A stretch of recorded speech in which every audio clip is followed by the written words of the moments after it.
तो कैसे हो डियर एमआरियंस। तो चलिए जल्दी से स्टार्ट करें। आ गए सब लोग? स्टार्ट करें क्या? तो चलिए स्टार्ट करते हैं। क्या स्टार्ट करेंगे?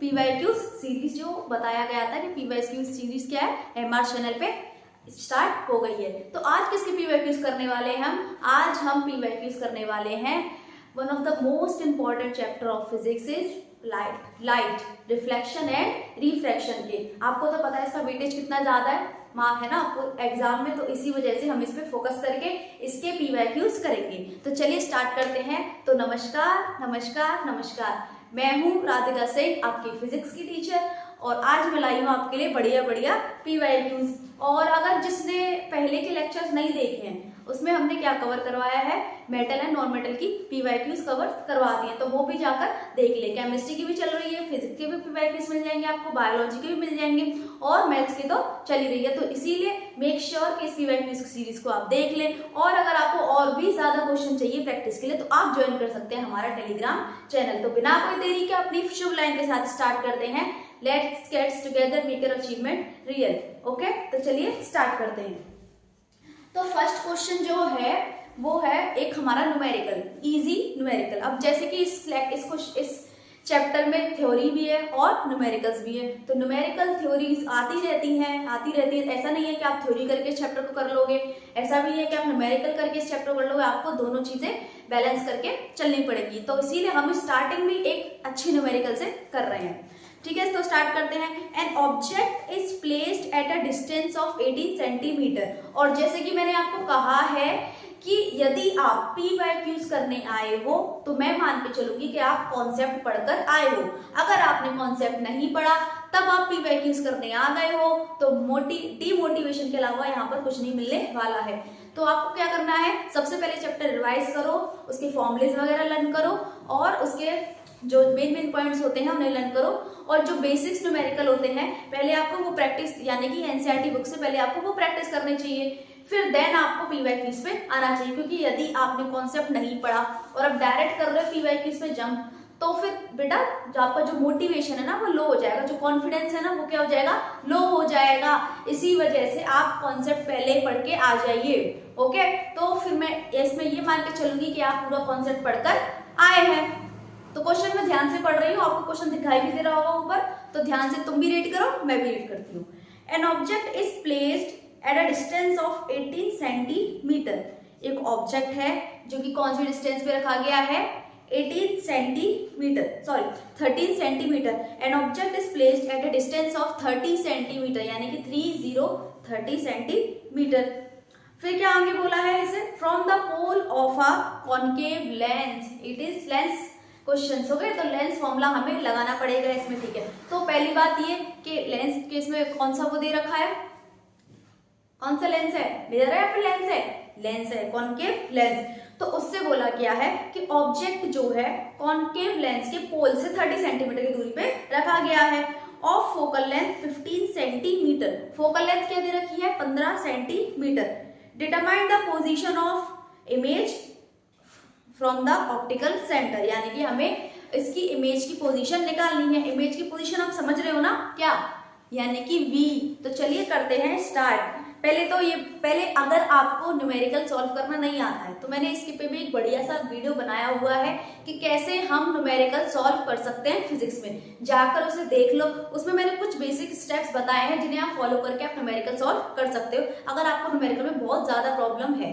तो चलिए उन्हीं स्टेप्स का यूज करके मैं यहाँ पर आपको क्या करूंगी, बताऊंगी क्या है। तो चलिए स्टार्ट करते हैं। सबसे पहले हमने ये देख लिया कि कौन सा चैप्टर का है, रिफ्लेक्शन का है एज ऑलवेज, क्योंकि मैंने आपको पहले बोल दिया था, है ना। फिर हमें देखना पड़ेगा इसमें गिवन क्या क्या दे रखा है। सबसे पहले कॉन्केव लेंस है, तो जब ऐसे पहले फॉर्मूले देखो, आपको बेटा करना क्या है कि जब भी ऐसे क्वेश्चन आए, खास करके लाइट चैप्टर के जिसमें आप कंफ्यूज हो जाते हो, मिरर का है, लेंस की जगह मिरर का फॉर्मूला लगा देते हो, मिरर की जगह लेंस का लगा देते हो, तो उस चीज को अवॉइड करने के लिए हम पहले ही ऊपर लिख देंगे कि ये भाई कॉन्केव लेंस का क्वेश्चन है। तो स्टार्ट करते हैं। यहाँ पर मैं लिख देती हूँ कॉन्केव लेंस, ताकि हमें भूल ना हो। ओके, ये आपको हर न्यूमेरिकल में आप ऐसे प्रैक्टिस के टाइम पे कर सकते हो, और एक और एग्जाम में भी लिख सकते हो। इससे क्या होगा कि हाँ, ये टॉप पर रहेगा तो हमें पता चलेगा कि हाँ लेंस का ही क्वेश्चन है, तो लेंस का फॉर्मूला लगाऊं मैं। ओके, तो ये चीज पहले लिख लेना, ठीक है। तो लेंस का बना लेते हैं क्योंकि क्वेश्चन क्या है, कॉन्केव लेंस। कॉन्केव लेंस हो जाएगा हमारा ऐसे, यस, ये हमने कर दिया। अब क्योंकि कॉन्केव लेंस है ये, ओके, तो फिर कॉन्केव लेंस हो गया तो ऑब्जेक्ट रख लेते हैं हम। ऑब्जेक्ट कितनी दूरी पे था, the object is placed at a distance of 30 centimetre from the concave lens, यानी कि जो ऑब्जेक्ट है, इसे ऑब्जेक्ट मान लो, ये रखा गया है 30 सेंटीमीटर। और उन्होंने क्या बोला है, उन्होंने बोला है जो फोकस है, ये फोकल लेंथ है किसकी, कॉन्केव लेंस की फोकल लेंथ है, वो कितनी है, वो है 15 सेंटीमीटर। फोकस अगर इधर होगा 15 सेंटीमीटर, यानी कि 30 का हाफ, 30 सेंटीमीटर, ओके। तो हमें ये तो पता चल गया कि u क्या है हमारा 30 सेंटीमीटर और f हमें दे रखा है 15 सेंटीमीटर। पूछा क्या है, पोजीशन ऑफ द इमेज, यानी कि हमने एक रफली डायग्राम बना लिया और हमने गिवन लिख लिया। और कुछ भूल रहे हैं हम क्या, बताओ बताओ बताओ, जल्दी जल्दी बताओ। यस, साइन कन्वेंशन भूल रहे हैं, मोस्ट इंपॉर्टेंट। इसके बिना आपने चाहे कितनी भी अच्छी कैलकुलेशन करी हो या फिर फॉर्मूला लिखा हो, आप हमेशा होने वाले हो गलत, ओके। तो u क्या हो जाएगा, माइनस का 30 सेंटीमीटर। तो u हो जाएगा हमारा माइनस का 30 सेंटीमीटर, क्योंकि ऑब्जेक्ट डिस्टेंस को हमेशा नेगेटिव लेते हैं। फोकल लेंथ का क्या क्या बताओ, कॉन्वेक्स लेंस की फोकल लेंथ क्या होती है बच्चों, पॉजिटिव होती है, और कॉन्केव लेंस की क्या हो जाएगी फिर, नेगेटिव। यस, इसकी फोकल लेंथ क्या होती है, नेगेटिव होती है। अब तो निकाल लेंगे v, फटाफट फॉर्मूला लगा लो, 1/n 1/v माइनस 1/u। ये भी याद रखना कि ये क्या है, लेंस फॉर्मूला, क्योंकि बहुत सारे बच्चों को यही नहीं पता कि लेंस फॉर्मूला क्या है और मिरर फॉर्मूला क्या है।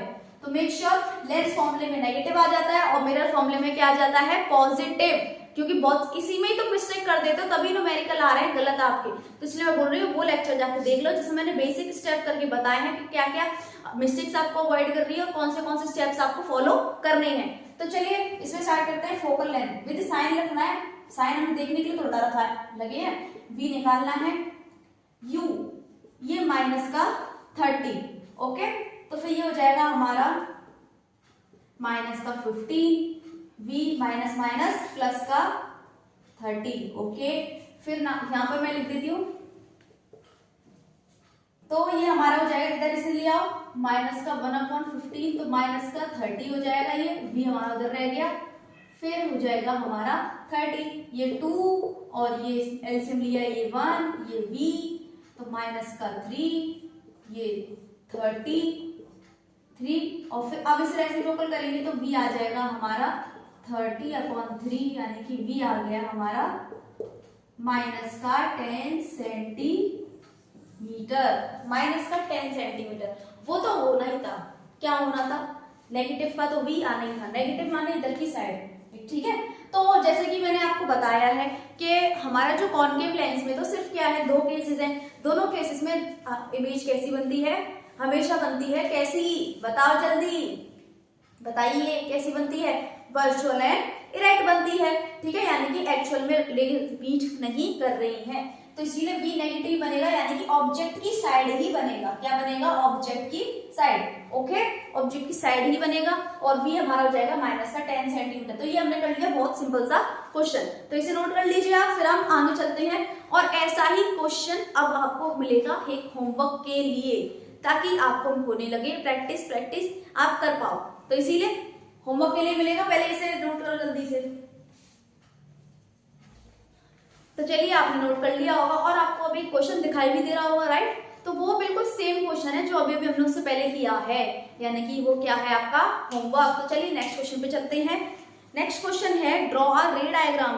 रे डायग्राम भी बहुत इंपॉर्टेंट है, okay. Ray diagram to show the path of a reflected ray in the each of the following, यानी कि पहला पार्ट दे रखा है कि ड्रॉ द रे डायग्राम, और इसके भी दो पार्ट दे रखे हैं। पहला पार्ट क्या है, एक रे जा रही है, कौन से मिरर से, मिरर दे रखा है यहाँ पे कॉन्वेक्स मिरर, तो कॉन्वेक्स मिरर से क्या कर रही है, क्या कर रही है, इंसिडेंट कर रही है कॉन्वेक्स लेंस से, मिरर से, ओके। तो फिर क्या है, पैरेलल टू, पहला केस है parallel to its principal axis, यानी कि पहले इसकी प्रिंसिपल एक्सिस के पैरेलल जा रही है, तो रे यहाँ जाके मिलेगी ऐसे। और दूसरा है is directed towards its focal focus, principal focus, यानी कि ये फोकस पे डल रही है, तो इसीलिए इसमें हम करेंगे 2 केस। तो पहला केस तो यही है, पहला तो यही है कि कौन सा है ये, convex mirror. Yes, convex mirror. Okay, तो पहला पार्ट हम करते हैं अटेम्प्ट, यानी कि कॉन्वेक्स मिरर। पहले तो बनाओ कॉन्वेक्स मिरर। ये मैंने कर दिया ऐसे, ये हमारा बन गया कॉन्वेक्स मिरर, राइट। ये बन गया पोल। फोकस कैसा होता है इसका बताइए, फोकस कैसा होता है इसका? फोकस होगा यहाँ पर, यानी कि इसका फोकस होता है वर्चुअल। क्या होता है? वर्चुअल। नेक्स्ट चलते हैं, ऑब्जेक्ट हम इसके सामने तो रखेंगे, ठीक है। तो ऑब्जेक्ट हमने लिख दिया ऐसे।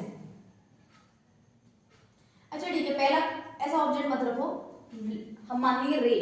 तो उन्होंने पहला केस बोला है कि रेज जो आ रही हैं पहले आ रही हैं पैरेलल टू प्रिंसिपल एक्सिस, यानी कि रेज कुछ इस टाइप की आ रही हैं parallel to principal axis. Principal axis की ये हमारी प्रिंसिपल एक्सिस हो जाएगी, तो इसके क्या है? पैरेलल है, ठीक है। ओके, तो अब क्या होगा? ये क्या करता है? डाइवर्ज करता है। क्या करता है? डाइवर्ज, यानी कि ये कुछ इस तरीके से डाइवर्ज करेगा। पहले तो डाइवर्ज हमारा कुछ इस तरीके से कर जाएगा, यहाँ से डाइवर्ज कर गया और यहाँ से। अब रे तो मिल नहीं रही है, तो क्या करें? रे को मीट करा देते हैं फोकस पे, क्योंकि पैरेलल रेज आ रही हैं, तो फोकस पे कुछ इस तरीके से ये पड़ जाएंगी मीट। स्ट्रेट स्केल से बनाना आप लोग, ठीक है। स्केल से बनाना कि हाथ से लग रहे हैं भाषा, तो इसी वजह से स्केल से बनाना। मेरा थोड़ा ऐसा है क्योंकि मैंने स्केल से नहीं बनाया, तो आप स्केल से बनाना ऐसे, ठीक है। तो हमें पता है क्योंकि प्रिंसिपल एक्सिस के जब भी लाइट रे पैरेलल आएगी वो कहां पर मीट करेगी? प्रिंसिपल फोकस पे जाके क्या कर जाएगी? मीट। क्योंकि पैरेलल लाइट रे एक तरीके से कहां से आ रही होती है? कहां पर? इन्फिनिटी से आ रही होती है। तो इन्फिनिटी की लाइट रे हम कहां पर मिलती है? फोकस में मिलती है। तो पहला हमारा ये हो जाएगा फिनिश, ठीक है। ये डायग्राम बन गया पहला। दूसरा उन्होंने क्या बोला कि कॉन्वेक्स ही मिरर है, ठीक है। तो बना लेते हैं, ये पोल हो जाएगा, है ना। अब देखो क्या हो जाएगा। अब उन्होंने बोला है इस डायरेक्टली जो रे है हमारी is directed towards it's focus, यानी कि जो लाइट है अब वो किस पे पड़ रही है? फोकस पे। अब फोकस पे कैसे डाल लेंगे? अभी तो आपने बताया कि इसका फोकस वर्चुअल होता है, राइट। रियल फोकस होता ही नहीं है इसका, क्या होता है? वर्चुअल। तो फोकस पे कैसे डाल लेंगे? अरे इस तरीके से डालेंगे ना हम, जैसे मान लो ये हमने डाली फोकस पे, करके हमने डाली फोकस पे। मैं अपना फोकस यहाँ शिफ्ट कर देती हूँ, फोकस पे डाल ली। अब क्या सीखा है आपने कि फोकस पे जाने वाली लाइटें क्या हो जाती हैं? पैरेलल। किसके? प्रिंसिपल एक्सिस के। उल्टा हो जाएगा ना, जब पैरेलल आ रही थी तो फोकस पे मिल रही थी, और अब फोकस पे जा रही है तो पैरेलल हो जाएंगी आफ्टर डाइवर्जन। तो डाइवर्ज होंगी तो कुछ इस तरीके से हमारा क्या बन जाएगा? डायग्राम। यस, हमारा बन गया ये रे डायग्राम। कॉन्वेक्स पहला पार्ट, सेकंड पार्ट, और फिर क्या है? फिर तो आप नंबर आ गए आपकी जेब में। ओके, तो नोट करिए इसके। फिर नेक्स्ट पार्ट पे चलते हैं इसके। ओके, तो अब है हमारे पास इसी पार्ट क्वेश्चन का दूसरा सेकंड वाला पार्ट, यानी कि अब है एक न्यूमेरिकल। अरे ये न्यूमेरिकल क्यों आ रहे हैं बार बार? अरे आएंगे, ये तो बिल्कुल नंबर चाहिए तो करना ही पड़ेगा। तो चलिए करते हैं स्टार्ट बिना कोई टाइम वेस्ट किए। सबसे पहला है क्वेश्चन इसी का ही, आ 1.5 सेंटीमीटर टॉल कैंडल, यानी कि टॉल कैंडल बोला है तो हाइट दे रखी है। एक 1.5 सेंटीमीटर की क्या है? कैंडल है। Candle flame is placed perpendicularly to the principal axis. Flame यानी कि 1.5 सेंटीमीटर की फ्लेम दे रखी है, कैंडल नहीं दे रखी, ठीक है। फ्लेम तो वो क्या रखा है? वो परपेंडिकुलर रखी है किसके? Principal axis of concave mirror, यानी कि कॉनकेव मिरर है हमारा। कौन सा मिरर है? Concave mirror. तो पहले हम जल्दी से लिख लेते हैं ताकि हमें कोई मिस्टेक ना हो और हमारे नंबर बन जाए अच्छे। तो जल्दी से लिख, मैंने तो वही लिख ली है जल्दी से, ठीक है। कॉनकेव मिरर, तो आप भी जल्दी से लिख लीजिए चुपके से। कॉनकेव मिरर का क्वेश्चन है भाई। अब देखिए, अब हमें क्या मिल रहा है? Toll candle flame. टॉल यानी कि ऑब्जेक्ट है, किसके सामने रखा गया है? कॉनकेव मिरर के सामने। फोकल लेंथ दे रखी है 12। If the distance of the flame from the pole of the mirror is 18 centimetre, use mirror formula to determine the position and size of the image. अब देखो ध्यान से पढ़ो इस क्वेश्चन को, इसमें कई सारी चीजें हैं। देखो चलते हैं, सबसे पहले स्टार्टिंग से शुरू करते हैं। अब 1.5 सेंटीमीटर टॉल कैंडल फ्लेम, यानी कि ये टॉल कैंडल फ्लेम है, किसके सामने रखी गई है? कॉनकेव मिरर के सामने। तो यानी कि पहले तो ये बताओ, मिरर के सामने हम ऑब्जेक्ट को रखेंगे कि इमेज? अरे इमेज तो बनती है ना बाद में गधों, पहले ऑब्जेक्ट को ही तो रखेंगे, नहीं रखेंगे? तो चलो सबसे पहले डालो height of object. Height of object हमारा हो जाएगा 1.5 सेंटीमीटर, हो गया। फिर नेक्स्ट है फोकल लेंथ, साफ साफ दे रखा है, फोकल लेंथ दे रखी है 12 सेंटीमीटर। नेक्स्ट है if the distance of the flame from the pole of the mirror, mirror के पोल से फ्लेम की डिस्टेंस, तो फिर मिरर के पोल से किसी ऑब्जेक्ट की डिस्टेंस को क्या बोलते हैं, यू, यानी कि ये यू दे रखा है, ठीक है। यू क्या दे रखा है, ये 18 सेंटीमीटर। तो अब पूछा है the use of formula determine the position and size of the image, image की पोजीशन, इमेज कहां बनेगी, और साइज ऑफ द इमेज। तो पहले एक डायग्राम बनाया छोटा सा जल्दी से, कॉनकेव मिरर था हमारा, ये ढंग से बनाना, कंफ्यूज मत होना। ये हमारा फोकस ऑब्जेक्ट कहाँ रखा है, अच्छा फोकस क्या कहाँ पे रखा है, 12 सेंटीमीटर। हाइट ऑफ ऑब्जेक्ट क्या है, और ऑब्जेक्ट कहाँ रखा गया है, पहले देखो, देखो फोकल लेंथ 12 है और ऑब्जेक्ट यानी कि 18 पे रखा है, 12 से इधर यानी कि इधर 18 पे, तो ऑब्जेक्ट रख दिया हमने u यानी कि 18 सेंटीमीटर पे। अब हाइट ऑफ इमेज क्या है, ऑब्जेक्ट सॉरी 1.5 सेंटीमीटर। तो अब क्या पूछा है, v और h है। देखो तुम थोड़ा अंदाजा रे डायग्राम से भी लगा सकते हो कि हमारा आंसर कब कब कितने करीब आने वाला है। देखो फोकल लेंथ दे रखी है 12 और ये क्या दे रखा है, u 18। अब देखो 12 का डबल करेंगे तो क्या आ जाएगा, सेंटर ऑफ कर्वेचर, ठीक है, तो यानी कि 24 आ जाएगा। तो 24 से तो 18 कम है, यानी कि सेंटर ऑफ कर्वेचर आएगा यहाँ, फोकल लेंथ है यहाँ, लेकिन हमने कहाँ रखा है ऑब्जेक्ट, 18 सेंटीमीटर पे ऑब्जेक्ट रखा है, यानी कि C और F के बीच में। तो C और F के बीच में जब रखते हैं तो इमेज कहाँ बनती है, कहाँ बनती है, बियॉन्ड C, यानी कि आंसर हमारा 24 से ज्यादा आने वाला है। कुछ इस तरीके से आप अंदाजा लगा सकते हो, और ये अंदाजा भी हर कोई नहीं लगा पाएगा, जिसने रे डायग्राम अच्छे से पढ़े हैं वही लगा पाएगा। रटना नहीं है, इसलिए बोला जा रहा है, रटना नहीं है। समझोगे तो ऐसे प्रॉब्लम्स को पहले ही गैस कर लोगे कि आंसर कहाँ कब आने वाला है, कितना आने वाला है। जब तुम चीजों को गैस कर लेते हो तो मिस्टेक्स होने की प्रोबेबिलिटी कम हो जाती है। मिरर फॉर्मूला क्या था, प्लस ये हमारा क्या हो जाएगा, u है बच्चों, u, ये हमारा क्या हो जाएगा, मिरर फॉर्मूला। ओके, तो चलिए स्टार्ट करते हैं। मिरर फॉर्मूला हो जाएगा, पहले तो साइन कन्वेंशन देख लेते हैं। इसका फोकल लेंथ इधर आ रहा है, यानी कि नेगेटिव एक्स एक्सिस की तरफ, ये इधर नेगेटिव फोकस, और हाइट ऑफ ऑब्जेक्ट हमेशा पॉजिटिव रहती है क्योंकि पॉजिटिव वाई एक्सिस ऊपर है, यानी कि हमेशा प्रिंसिपल एक्सिस के ऊपर, और u तो हमेशा माइनस का होता ही है। तो 1/f 1/- का 12, v हमें निकालना है, ये माइनस का 18। ओके, फिर चलते हैं यहाँ पे, ये मैंने देख लो, ये प्लस का था और ये क्या है, माइनस का, तो प्लस माइनस माइनस, इतना तो आता ही होगा, इतना तो कर ही सकते हैं, राइट। 12 अब इसे कर लिया, प्लस का 1/18, ये v आ जाएगा, कितना कितना ले, 36 ले लें, चलो ले लो, 3 माइनस का 3, ये 2 टाइम्स हो जाएगा कौन, v, हाँ ठीक है। अब ये हो जाएगा माइनस का 136, तो v आ गया हमारा माइनस का 36 सेंटीमीटर। दिख रहा है सबको, लेट मी चेक, हाँ दिख रहा है, चलो हाँ। तो यानी कि हमारा जो v आ गया माइनस का आया है, माइनस का यानी कि इधर, और हमने जो गैस किया था आंसर 24 से ज्यादा आएगा, तो 24 से ज्यादा आया, राइट। अब चलो चलते हैं किस पे, जल्दी से HI निकाल लेते हैं। हाइट ऑफ इमेज भी तो पूछा है, ये क्या पूछा है, हाइट ऑफ इमेज। फॉर्मूला कौन सा यूज करेंगे, डायरेक्ट ये वाला कर लो, minus v upon u is equal to HI upon HO। v क्या है 36, तो माइनस माइनस प्लस, माइनस का 36, u क्या है माइनस का 18, और HI निकालना है, हाइट ऑफ ऑब्जेक्ट 1.5 सॉरी। तो फिर ये हमारा हो जाएगा, ये 2 टाइम्स कट गया, कितना कट गया, 2 टाइम्स, तो 2 × 1.5 HI माइनस का, ठीक है, माइनस ऊपर चला जाएगा, तो HI जो आ जाएगा वो आ जाएगा माइनस का 3.0 सेंटीमीटर, यानी कि जो HI आ गया हमारा वो आ जाएगा माइनस का 3 सेंटीमीटर, और जो V आ गया वो हमारा आ जाएगा माइनस का 36 सेंटीमीटर।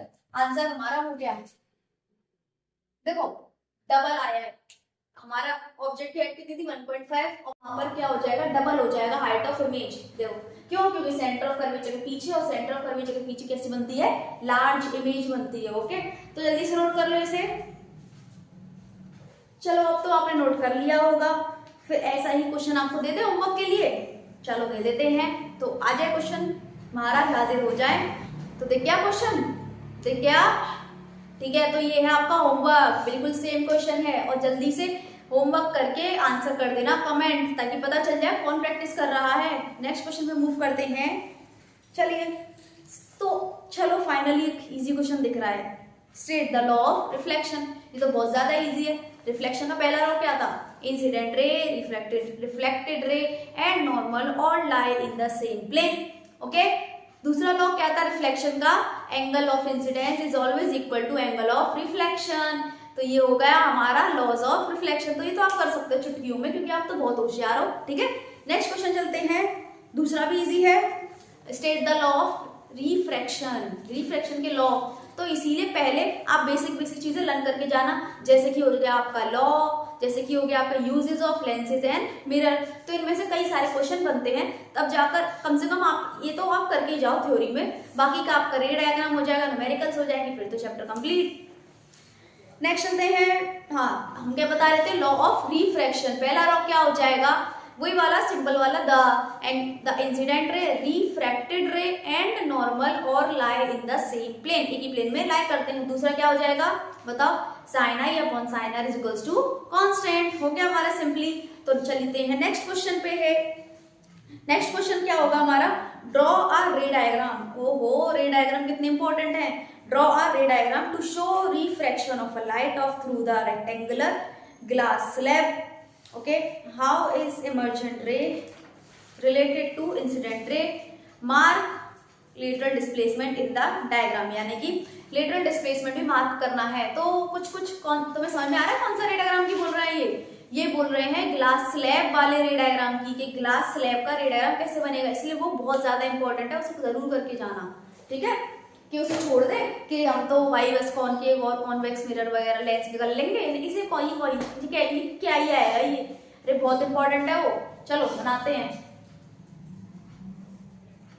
ये हमारा हो जाएगा एक ग्लास स्लैब। स्केल यूज करना, हर बार दूसरों का मत मांगा करो, अपना खरीद लो स्केल। चलो इंसिडेंट रे आ गई हमारी, नॉर्मल डाल दो। नॉर्मल स्ट्रेट होती है, दीदी के पास तो स्केल नहीं है ना, तो तुम्हारे पास तो है ना। चलो तो ये हो जाएगा नॉर्मल के साथ एंगल ऑफ इंसिडेंट। अब हमें जैसे कि पता है कि ये मीडियम 1 है और ये क्या था? मीडियम 2, फिर मीडियम 1 आ जाएगा। तो जब ये रेयर से डेंसर में मूव करेगी तो किधर आएगी? टुवर्ड्स नॉर्मल, ऐसे, राइट। और फिर हम बनाएंगे दोबारा से नॉर्मल। नॉर्मल कहाँ बन गई? बन गई नॉर्मल, ठीक है। और ये अब ये चली जाएगी, दूर भाग जाएगी ये, ठीक है। तो ये एंगल आई हो जाएगा, ये एंगल आर हो जाएगा, और ये एंगल हो जाएगा एंगल ऑफ इमर्जेंस। तो यानी कि ये हो जाएगी इंसिडेंट रे। ये क्या हो जाएगा? नॉर्मल। ये क्या हो जाएगी? रिफ्रैक्टेड रे। ये क्या हो जाएगा? इमर्जेंट रे। फिर इसमें थोड़ा गंदा हो जाएगा, इसमें मे बी वहां पे आई है हमारा angle of incidence. Angle r है हमारा एंगल ऑफ रिफ्रैक्शन। रिफ्लेक्शन मत लिखते हैं, कई माइनर मिस्टेक कर देते हो। एंगल ई हो जाएगा angle of emergence, angle of emergence. फिर नेक्स्ट हमारा क्या हो जाएगा? और कुछ बचा नहीं।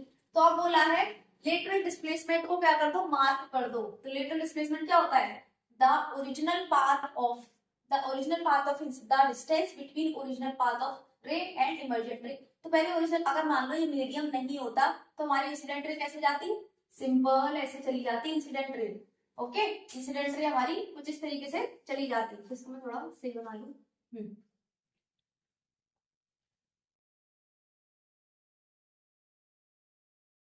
इंसिडेंट रे हमारी चली जाती है ना। तो ये हो जाएगा हमारा ई। ओके, तो फिर ये था हमारा इमर्जेंट रे। अब देखो क्या होगा, इमर्जेंट रे को ऐसे कर देती हूँ, रफ कर देती हूँ ना, यहाँ पे लिख देते हैं इमर्जेंट रे को, थोड़ा इमर्जेंट रे। अब मैंने क्या बताया? लेटरल डिस्प्लेसमेंट क्या था? लेटरल डिस्प्लेसमेंट था the original path of incident ray and emergent रे, द डिस्टेंस बिटवीन, ये वाली डिस्टेंस। क्योंकि अगर यहाँ पर मान लो मीडियम नहीं होता तो हमारी इंसिडेंट रे जो ऐसे आ रही थी वो ऐसे जाती है, अगर मीडियम नहीं होता, स्ट्रेट ही जाती ना, बिल्कुल स्ट्रेट, कि वो तो मीडियम बीच में आ गई इसलिए वो टेढ़ी हो गई ऐसे, है ना, तो इसी वजह से वो स्ट्रेट ही जाती। तो ओरिजिनल पाथ तो यही है, लेकिन कहां पर शिफ्ट हो गई, वो इधर शिफ्ट हो गई, तो इसीलिए क्या हो जाएगा, ये हो जाएगा हमारा लेटरल डिस्प्लेसमेंट। देख रहे हो तुम कितनी छोटी छोटी चीजें इंपॉर्टेंट है, इसलिए सब कुछ करके जाना है, ठीक है। तो डायग्राम वगैरह सब रट के जाना एक तरीके से। चलो करो इसे जल्दी से। चलो तो क्वेश्चन दिखाई दे रहा है ऊपर, रिफ्लेक्ट कौन सा, रिफ्रैक्टिव इंडेक्सेस, जो जिसे देखकर आपके हो जाते हैं इंडेक्स खाली, दिमाग के इंडेक्स खाली हो जाते हैं। क्यों, बेकार लगता है ना ये वाला टॉपिक। अब बहुत सारे बच्चे कहेंगे नहीं हमें तो अच्छा लगता है, हमें तो अच्छा लगता है। अरे तुम बताओ या नहीं बताओ, हमें तो पता है ना कि कौन सा तुम्हें पसंद है, कौन सा तुम्हें नहीं भाता है, कौन सा तुम्हें भाता है। खैर कुछ बच्चे कह रहे होंगे हमें तो पूरी फिजिक्स ही नहीं भाती है ना, तो चलो मजाक बाद में, पहले कंप्लीट कर लेते हैं अपनी PYQs। चलो स्टार्ट करते हैं अब। भाई या नहीं भाई अभी तो करनी पड़ेंगे। The absolute refractive index of, absolute refractive index क्या होता है ये बताइए। जब हम किसी चीज का, किसी मीडियम का रिफ्रैक्टिव इंडेक्स एयर के रिस्पेक्ट में निकालते हैं, यानी कि दो मीडियम होने चाहिए, एयर या फिर वाटर, एयर या फिर ग्लास, एयर या फिर डायमंड, राइट। तो एयर होना चाहिए उसमें, बाकी दूसरा कोई सा भी मीडियम हो सकता है, उन्हें बोलते हैं एब्सोल्यूट रिफ्रैक्टिव इंडेक्स। तो रिलेटिव किसे बोलो बताओ, रिलेटिव क्या था, रिलेटिव था एयर नहीं होनी चाहिए, बाकी सब होने चाहिए, यानी कि डायमंड वाटर, डायमंड ऑयल, या फिर ग्लास एंड ऑयल, या फिर ग्लास एंड वाटर, एयर नहीं होना चाहिए बस, ठीक है। तो एब्सोल्यूट का मतलब तुम समझ गए होंगे कि एयर और उसके अलावा कोई मीडियम हो सकता है। तो एब्सोल्यूट रिफ्रैक्टिव इंडेक्स दे रखा है वाटर और ग्लास का 4/3 and 3/2। If the speed of light in glass is 2 × 10⁸ metre पर सेकेंड, यानी कि बोला यदि लाइट की स्पीड किसमें, ग्लास में 2 × 10⁻, क्या है, मीटर पर सेकेंड है, तो calculate the speed of light in vacuum and in water. तो चलिए गिवन लिख लेते हैं। सबसे पहले एब्सोल्यूट रिफ्रैक्टिव इंडेक्स दे रखे हैं, यहाँ क्या दे रखे हैं, absolute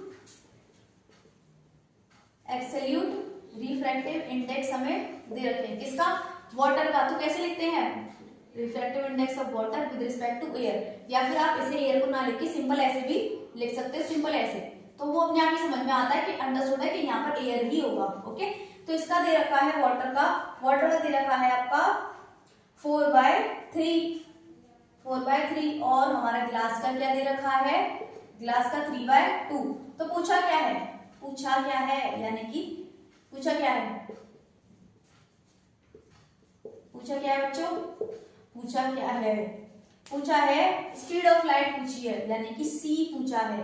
speed of light C नहीं, डायरेक्ट लिखते हैं स्पीड ऑफ लाइट, वो भी किसमें, पहला पार्ट है हमारा वैक्यूम, यानी कि वैक्यूम एयर, यानी कि वैक्यूम में C बोल देते हैं, या फिर तुम नहीं आ रहा समझ में तो VA लिख दो। सेकंड पार्ट है VW, यानी कि speed of light in water. और भी कुछ दे रखा है क्या, हाँ, speed of light in glass दे रखी है 2 × 10⁸ मीटर पर सेकेंड। तो ये चीज हमें दे रखी है, तो अब करिए इसे, करें। चलो स्टार्ट करते हैं, क्योंकि हमें पता है VA दे रखा है, VA पूछा है हमसे, क्या पूछा है, VA। तो पहले इसे स्टार्ट करते हैं हम इसे VA। तो हमें क्या दे रखा है, एयर दे रखा है, तो ऐसा करते हैं कोई सा भी उठा लेते हैं। मान लो ग्लास उठा लिया मैंने, क्या उठा लिया, ग्लास, क्योंकि ग्लास की स्पीड दे रखी है ना। हम इसे कैसे लिख सकते हैं, इसको हम कुछ तरीके से ले सकते हैं VA/VG। क्यों, क्योंकि क्या होता है, इनवर्सली रिलेशन होता है। अगर रिफ्रैक्टिव इंडेक्स ऊपर है तो इसकी स्पीड ऑब्वियसली नीचे ही होगी, है ना। तो फिर अब क्या करेंगे, अब डाल दो यहाँ पर, ये तो चीज दे रखी है ना 3/2, VA निकालना है एयर में, VG क्या दे रखा है 2 × 10⁸ मीटर पर सेकेंड। इसे कर दो, इसे कर देते सॉल्व, इसे इधर ले आओ 3/2 × 2 × 10⁸, और ये VA 2 से 2 कैंसिल। अब हमें पता तो है वैक्यूम में लाइट की स्पीड क्या होती है 3 × 10⁻⁻ मीटर पर सेकेंड, तो ये हो जाएगा पहला, ओके। अब ये भी नहीं पता तो क्या पता कि लाइट की स्पीड क्या होती है वैक्यूम और एयर में। नेक्स्ट चलते हैं, क्या पूछा है, VW, यानी कि light of speed in water. तो वाटर का यूज करेंगे, तो वाटर का यूज करते हैं AUW इक्वल्स टू क्या है, VA/V VW इस बार वाटर की रखेंगे नीचे, ठीक है। तो ये हमें दे रखा है 4/, ये हमें क्या दे रखा है 4/3, तो 4/3 यहाँ डाल दो। VA यानी कि वेलोसिटी ऑफ एयर, वाटर में अच्छा ये तो पूछा है, ये तो हमने निकाल लिया ना, कहाँ निकाला है, ऊपर ही दे रखा है हमें, तो ऊपर वाला यहाँ पे क्या कर दो पुट, फिर ऊपर जाओ, यानी कि ऊपर जाने का मतलब है इसे ऊपर ले जाओ, फिर 3 × 3 ये उधर चला गया 10⁸ तो ये हो जाएगा तुम्हारा 9 × 10⁸, 4, तो हो जाएगा 4 2 8 2.5 10⁸ मीटर पर सेकेंड। ये हो गए आपके आंसर्स, क्या हो गए आंसर हो गए, ओके। तो समझ में आ रहा है, तो ये था हमारा इस टाइप का। इस क्वेश्चन को हम क्या करेंगे सोल्व। अगर आपको फॉर्मूले वगैरह आपको कॉन्सेप्ट अच्छे से आता है रिफ्रैक्टिव इंडेक्स का, तो आप इसे इजीली कर सकते हो। पूरा आपको पता होना चाहिए कि क्या होता है रिफ्रैक्टिव इंडेक्सेस और फॉर्मूले कैसे कैसे बन सकते हैं, क्योंकि आपने देखा होगा बुक में बहुत ज्यादा खिचड़ी सी पकी रहती है, कभी ऐसा लिखा रहता है तो कभी UW1UA लिखा होगा, है ना, तो वो आपको समझना पड़ेगा उसके लिए, ओके। चलते हैं नेक्स्ट क्वेश्चन पे, जल्दी से नोट कर लो। तो चले स्टार्ट करें। सो गए क्या, सो गए हो, नींद आ रही है, बताइए। अभी हार नहीं माननी, हमें करना है, ठीक है। बीच बीच में से उठ के मत जाओ कि चलो पानी पी के आ जाता हूँ, चलो ये करके आ जाता हूँ, पता चली वहीं बैठ के रह गए, टीवी चल रही है वहीं बैठ गए, ऐसे नहीं करना है, ठीक है। तो चुपचाप आ जाओ, काम करो दोबारा से। इतनी जल्दी हार कैसे मान सकते हो, यू आर अ वॉरियर, भाई योद्धा हो तुम। तो चलो स्टार्ट करो, इतनी जल्दी हार कैसे मान सकते हैं, अभी तो बहुत कुछ करना है ना। क्वेश्चन आज आ गया हमारा, list 2 uses of concave mirror. अब जैसे कि मैंने बताया थोड़े बेसिक्स थ्योरी तो आपको आनी चाहिए, जैसे कि law of reflection, law of refraction, uses कुछ याद कर लो तो कॉनकेव मिरर का यूज आ ही गया। और ये कई बार आया, ये PYQs है, आपको दिख ही रहा होगा PYQs, यानी कि प्रीवियस ईयर क्वेश्चन तो रिपीट होते हैं ये, तो यूजेस भी आए हैं कई बार। तो आपको ऐसा नहीं है कि बस कॉनकेव मिरर का मैंने करवा दिया तो आप सिर्फ कॉनकेव मिरर का याद करके आओगे, आपको एटलीस्ट सबके तीन यूजेस तो याद होने चाहिए, ओके। तो कॉनकेव मिरर का यूजेस क्या है, पहला यूज क्या है, it is used by dentist, it is used by dentist to see, क्या, to see enlarge image of teeth की इमेज को लार्ज देखने के लिए उसको उसे किसकी जरूरत पड़ेगी, कॉनकेव मिरर की, ओके। लेकिन कॉनकेव मिरर तो रियल इन्वर्टेड इमेज बनाता है दीदी, अरे दो लास्ट वाला याद है, ऑब्जेक्ट को रख लो पोल और फोकस के बीच में तो हमें इमेज बनेगी वर्चुअल एंड इरेक्ट, वो भी बहुत बड़ी। फिर वर्चुअल इरेक्ट बन रही है तो कॉन्वेक्स मिरर क्यों नहीं यूज कर रहे, तुम बिल्कुल ही गधे हो। देखो उस वर्चुअल एंड इरेक्ट इसीलिए बन रही है क्योंकि वो कॉन्वेक्स मिरर है, और कॉन्वेक्स मिरर छोटी इमेज बना रहा है गधो, छोटी, दोनों केसेस में छोटी बनती है, उसे और छोटा देखना है, दांत तो पहले ही छोटे हैं फिर उसे और छोटा और वो कर दे, है ना, इसीलिए बोलते हैं पढ़ लो, इसीलिए कॉनकेव मिरर का यूज किया गया है, क्योंकि एंड वाले उसका हमारे जो टीथ होता है वो फोकस और पोल के बीच में रखा जाता है, निकाल के नहीं रखा जाता कि तुम सोचो ये निकाल लिया और उसके नीचे रखा जा रहा है कि उसके नीचे वो ऐसे करता है, अरे ऐसे वैसे कुछ नहीं होता, एक्चुअली में उसके पास मिरर होता है, वो ऐसे प्लेस करता है हमारे दांतों को, तो पोल और फोकस उसका होता है पीछे बहुत, तो पोल और फोकस के बीच में आ जाता है हमारा टीथ, तो इस वजह से इमेज बन जाती है वर्चुअल, हो गई बड़ी वाली, ठीक है। दूसरा यूज क्या है, दूसरा यूज क्या होगा, it is used as reflector in reflector of torch and headlights of vehicles, ठीक है।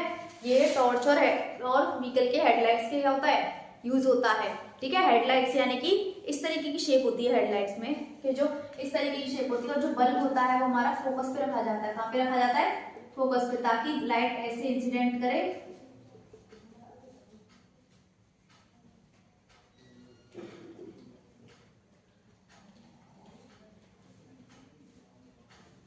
हाँ। तो फिर ये क्या था, फोकस पे रखा जाता है ताकि लाइट क्या करे, ऐसे इंसिडेंट करे इस तरीके से, और ये रिफ्लेक्ट होकर क्या चली,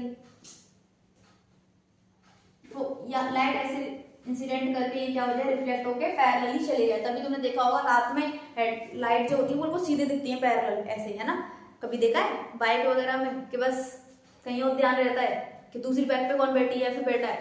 देखो लाइट क्या है, दिखती है वो जब तुम रात में जाते हो कहीं अगर गए हो तो फिर क्या है, हेडलाइट्स में जो लाइट होती है बाइक वगैरह की तो वो पैरेलल दिखती है, जहां मोड़ते हो वहां मुड़ जाती है। क्यों?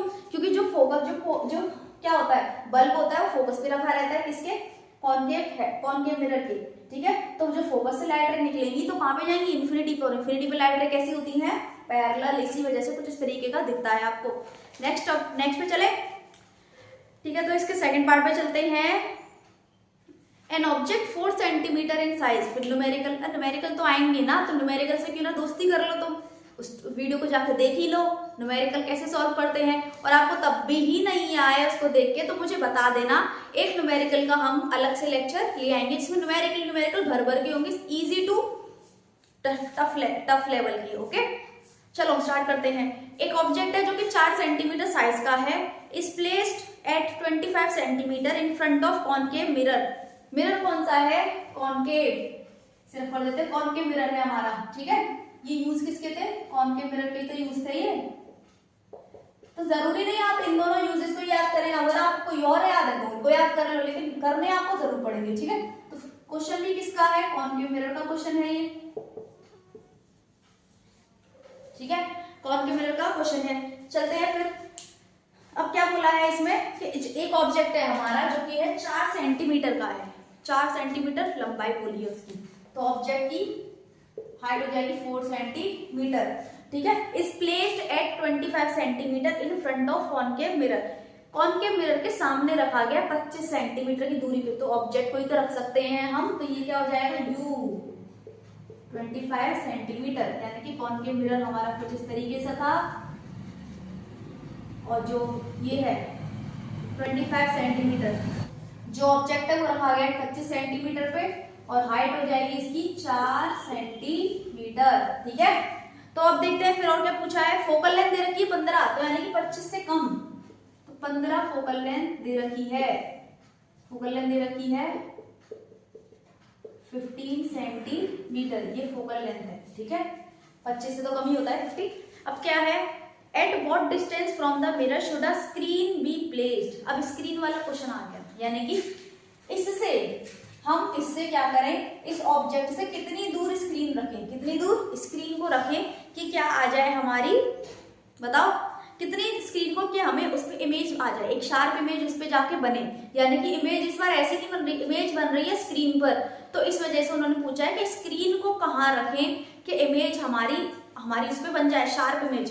तो पूछा है उसमें find the nature and size of the image, image का साइज और नेचर पूछा है, ठीक है। तो करें स्टार्ट, इसको बोल क्या रहा है पहले समझ लेते हैं वो क्या बोल रहा है। तो चलो स्टार्ट करते हैं कि हमारा क्या था, इसे रफ कर देते हैं ना, ताकि आपको जो समझ में आए, नोट तो कर ही लिया होगा। ओके तो उन्होंने बोला है कि स्क्रीन को कहाँ रखें, स्क्रीन को हम कहाँ रखें ताकि इमेज उस पर बन जाए। अब देखिए क्या होता है कि हमें स्क्रीन को रखना है, अब तुम बोलोगे स्क्रीन की निकालें फिर इमेज की निकालें, कैसे, अरे भाई उन्होंने बोला है कि इमेज जो है वो किस पे बन रही है, स्क्रीन पर ही बन रही है, किस पे बन रही है, स्क्रीन। तो जो इमेज पहले स्क्रीन नहीं हुआ करती थी, कहने का मतलब है पहले इससे पहले हमने न्यूमेरिकल में क्या किया कि डायरेक्ट पोजीशन ऑफ इमेज निकालो, डायरेक्ट वो निकालो, तो डायरेक्ट हम निकाल देते थे कि भाई यहाँ पर पोजीशन मिलेगी तो बी निकाल दो, डायरेक्ट क्या निकाल दो, बी। अब स्क्रीन आ गई तो क्या होगा, अब स्क्रीन आने से हुआ ये कि स्क्रीन पे बन रही है इमेज, इमेज तो अभी वहीं पर बन रही है। उन्होंने बोला कि स्क्रीन को कहाँ रखेंगे, कंफ्यूज करने के लिए, और ये भी बोल दिया कि उस पर इमेज कैसी चाहिए, शार्प चाहिए। तो इमेज एक्चुअल में स्क्रीन पर ही बन रही है, और स्क्रीन पर इमेज कैसी बनती है, बताओ स्क्रीन पर, स्क्रीन नाम सुनते ही इमेज आ जानी चाहिए, रियल एंड इन्वर्टेड इमेज बनती है। क्या बनती है, रियल एंड इन्वर्टेड। याद रखना इस पॉइंट को कि हमेशा स्क्रीन पे रियल एंड इन्वर्टेड इमेज बनती है। तो एक तरीके से वो बोलना चाह रहे हैं कि स्क्रीन को हम कहाँ रखें, तो स्क्रीन को हम कहाँ रखें, एक तरीके से पूछ रहे हैं वो इनडायरेक्टली कि इमेज कहाँ बन रही है, क्योंकि जो इमेज है वो कहाँ पर बन रही है, वो बन रही है स्क्रीन पर।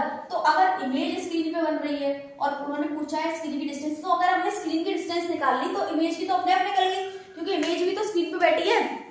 समझ में आ रहा है नहीं आ रहा कि स्क्रीन की डिस्टेंस उन्होंने पूछी है, तो एक्चुअल में क्या बोलना चाह रहे हैं, वो बोलना चाह रहे हैं कि स्क्रीन पे इमेज बन रही है, तो एक तरीके से स्क्रीन की डिस्टेंस क्या हो जाएगी, तो हमने स्क्रीन ला के रख दी, अब इमेज भी तो उस पर ही बन रही है, तो इमेज और स्क्रीन की डिस्टेंस क्या हो जाएगी, सेम। अब मैंने स्क्रीन यहाँ पे क्यों रखी, यहाँ पे भी रखी, यहाँ पे भी तो एक केस होता है, अरे मैंने क्या बताया, स्क्रीन पे बन रहा है। स्क्रीन क्या बनाती है, रियल और इन्वर्टेड। तो रियल और इन्वर्टेड के सारे केस इधर होते हैं ना, क्या उधर होते हैं, उधर तो वर्चुअल का होता है, इसीलिए मैंने स्क्रीन वहां पे रखी नहीं, स्क्रीन रखी मैंने यहाँ। तो इतना तो पता चल गया कि नेचर जो है वो इमेज का वो क्या है, नेचर है हमारा रियल एंड इन्वर्टेड। ठीक है, तो आपको समझ में आ गया होगा कि वी ही निकालना है। एक्चुअली बस हमें कंफ्यूज करने के लिए स्क्रीन वगैरह वर्ड यूज किया गया, क्योंकि इमेज तो स्क्रीन पर ही जाके बनेगी ना, कहीं और तो बनने से रही, तो इसलिए स्क्रीन पर ही इमेज बन रही है। तो अगर वो पूछ रहे हैं स्क्रीन की डिस्टेंस, तो एक तरीके से वो इमेज की डिस्टेंस पूछ रहे हैं, क्योंकि स्क्रीन और इमेज तो एक ही जगह पर बन रही है, स्क्रीन ये रही हमारी और इमेज भी तो उसमें बन रही है, रियल और इन्वर्टेड। ठीक है, तो एक तरीके से वो वी ही पूछ रहे हैं हमसे, और साइज ऑफ इमेज। ठीक है, तो अब तो कर लेते हैं इसको। पहले साइन कन्वेंशन फटाफट, ये पॉजिटिव रहता है, ये नेगेटिव हो जाएगा, इसका फोकल लेंथ नेगेटिव। ठीक है, तो करते हैं, मिरर फॉर्मूला लगाओ ध्यान से, प्लस वाला। ठीक है, फोकल लेंथ क्या हो जाएगी, -15 ये, और ये माइनस का 25, ये माइनस का 15, ये प्लस का 25 आ जाएगा, ये v, ये क्या हो जाएगा हमारा 75 ले लेते हैं, और ये 3 1/2, तो फिर ये हो जाएगा 275 1/v, तो 75/2 माइनस का, तो ये हो जाएगा b हमारा 2 3 6, 7 40, 2 5 10, तो माइनस का 37.5 हमारा क्या हो जाएगा, आ जाएगा माइनस का 37.5 सेंटीमीटर। तो ये तो हमारी इमेज डिस्टेंस आ गई, क्या आ गई, इमेज डिस्टेंस। इमेज की हाइट तो निकाल लेते हैं, तो माइनस का v/u इक्वल्स टू क्या हो जाएगा, hi/ho, तो ये माइनस माइनस क्या हो जाएगा प्लस।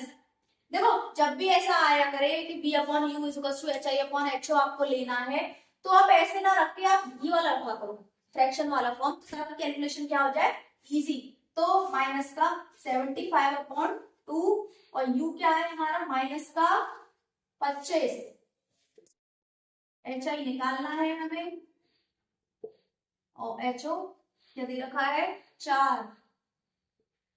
अब कर लेते हैं, माइनस का 75 2 इंटू 25 इंटू 4, उधर जाओ hi, तो 2 2 4, और ये इससे कट गया 3 टाइम, तो ये आ जाएगा hi आ गया हमारा माइनस का 6 सेंटीमीटर। ठीक है, तो इसे जल्दी से नोट कर लो।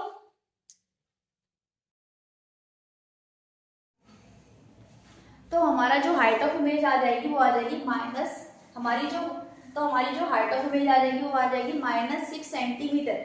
माइनस क्यों आई, क्योंकि रियल और इन्वर्टेड है, तो माइनस तो आना ही था, और इमेज की डिस्टेंस -37.5 थी इधर यानी कि रियल एंड इन्वर्टेड। तो ये क्वेश्चन भी हो जाएगा हमारा पूरा। तो चलिए नेक्स्ट क्वेश्चन में फटाफट, अरे कोई डाउट हो तो आप पूछ सकते हो, अगर इसे कम से कम आपको 2-3 बार तो प्रैक्टिस करना ही पड़ेगा। अगर आप सोच रहे हो कि पहली बार में आ जाए, तो पहली बार में तो भाई आने से रहा, मुझे खुद नहीं आया था पहली बार में, जब हम आपकी जैसे थे तो हमें भी तो नहीं आता था पहली बार में, तो इसीलिए आपको प्रैक्टिस करनी पड़ेगी। एक पहली बार करो, पहली बार देख के करो, दूसरी बार बिना देखे करने की कोशिश करो, फिर अटकोगे फिर देखो, फिर करो, फिर अटकोगे फिर देखो, फिर करो, लेकिन एंड टाइम पे जब तुम फोर्थ टाइम बार करोगे इसे, तो फिर तुम इजीली आप अपने आप ही कर सकोगे। ठीक है, बिना कोई देखा दाखी के इधर उधर, तो वो आपको कॉन्फिडेंस बढ़ाता है। तो भाई मेहनत तो करनी पड़ेगी, और आपको मार्क्स चाहिए तो ओके, मेहनत करनी पड़ेगी, आपको सीखना है तो आपको मेहनत करनी पड़ेगी। तो जल्दी से नोट कर लीजिए, ज्यादा लेक्चर नहीं, तो फिर नेक्स्ट क्वेश्चन पे चलेंगे। तो चलिए नेक्स्ट क्वेश्चन पे दिख ही रहा होगा आपको। हाँ, तो फिर इस क्वेश्चन में थोड़ी टेबल वगैरह दे रखी है, इसमें बोला है study the data given below showing that focal length of 3 concave mirrors, यानी कि ये कॉनकेव मिरर्स का डेटा दे रखा है आपको, है ना।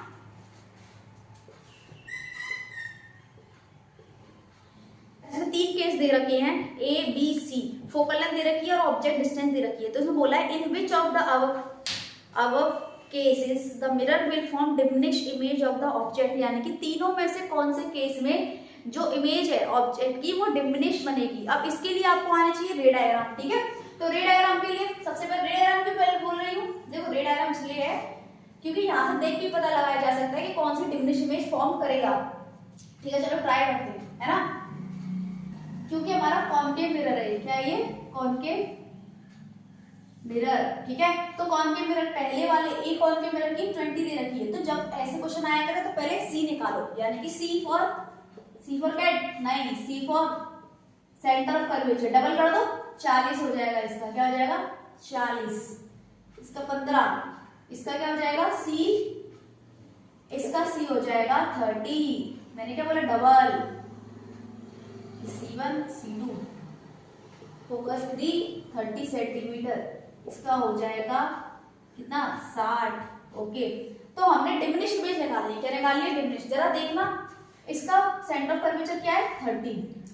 ऑब्जेक्ट सी वाले केस में देखो ये ए का है, ये बी का है और ये सी का है, तो यानी कि अच्छा देखो सी वाले बी वाले ऑप्शन में देखो जो सेंटर ऑफ कर्वेचर है 15 का कितना हो गया है 30, और ऑब्जेक्ट भी किस पे रखा गया है 30 पे रखा गया है, तो ऑब्जेक्ट रखा है सेंटर ऑफ कर्वेचर पे रखा है, किस पे रखा है सेंटर ऑफ कर्वेचर, दिख ही रहा है ना, देखो ऑब्जेक्ट डिस्टेंस भी 30 है और हमने जो सेंटर ऑफ कर्वेचर निकाला सी, यानी कि ये वो वाला हो जाएगा फोकस और सी ऐसे, तो ऑब्जेक्ट और सेंटर एक ही डिस्टेंस में, तो हमें तो पता है कि ऑब्जेक्ट अगर सी पे वो रखा रहती है इमेज, तो सी पे रखी है तो सी पे तो सेम साइज का बनता है, बनता है नहीं बनता, तो इसीलिए ये वाला केस तो हो जाएगा भाई सेम साइज का।